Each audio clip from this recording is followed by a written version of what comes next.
कांग्रेस नेता पप्पू यादव ने सम्राट सरकार के खिलाफ मोर्चा खोला। छात्र आंदोलन के समर्थन में और बिहार में बढ़ रहे अपराध को मुद्दा बनाकर भूख हड़ताल करने का पप्पू यादव ने ऐलान किया।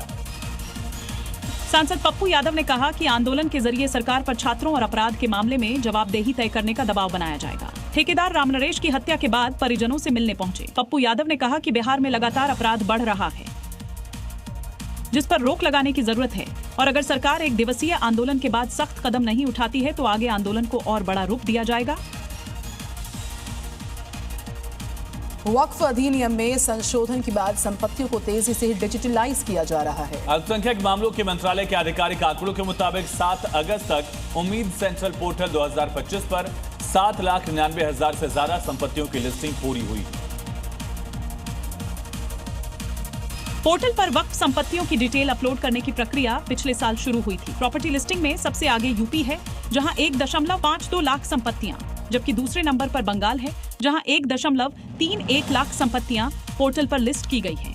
केरल 79,929, महाराष्ट्र 71,947, तेलंगाना 63,982 और कर्नाटक 58,846 शामिल हैं, जबकि दादरा नगर हवेली और दमन दीव ने सबसे कम सिर्फ 2 वक्फ संपत्तियां लिस्ट की हैं और अभी भी लगातार पोर्टल पर लिस्टिंग की काम जारी है।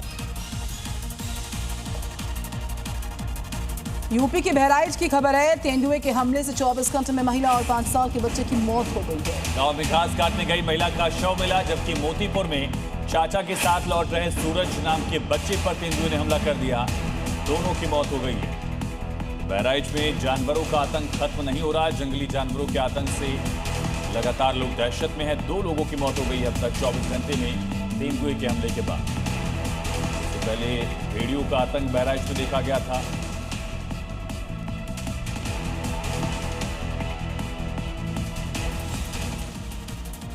आगे देखिए रफ्तार के साथ टॉप 5 राज्यों की खबरें।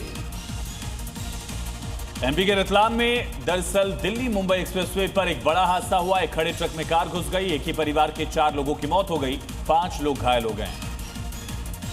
झारखंड की बोकारो में सड़क हादसे में 4 युवकों की मौत के बाद परिजनों ने 8 घंटे तक हंगामा किया। मुआवजे की मांग को लेकर परिवार ने सड़क को जाम किया। इसके बाद मौके पर पहुंचे अधिकारियों के आश्वासन के बाद मामला शांत हुआ।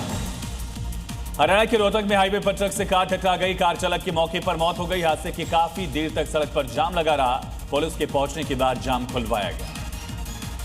यूपी के जालौन में बरसात ने नगर पालिका के दावों की पोल खोल दी। सड़कें तालाब में तब्दील हुई। हालात इतने बदतर कि पानी लोगों के घरों और दुकानों में घुसा, जिससे लोगों का सामान खराब हो गया। एमपी के दमोह में लगातार मूसलाधार बारिश के चलते एक मकान की दीवार भरभरा कर गिर गई। मलबे में दबकर 56 साल की महिला की मौत हो गई।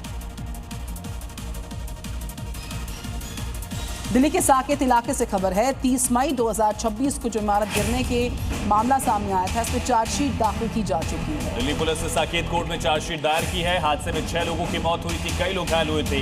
चार्जशीट में बीएनएस की कई धाराओं के तहत 3 आरोपियों को नामजद किया गया। साकेत बिल्डिंग हादसे को लेकर दिल्ली पुलिस ने चार्जशीट दायर कर दी है। बीएनएस की कई गंभीर धाराओं को लगाने के साथ ही आरोपियों के खिलाफ गंभीर मामले दायर किए। 3 आरोपी इसमें नामजद बनाए गए हैं। साकेत कोर्ट में दाखिल हुई है चार्जशीट।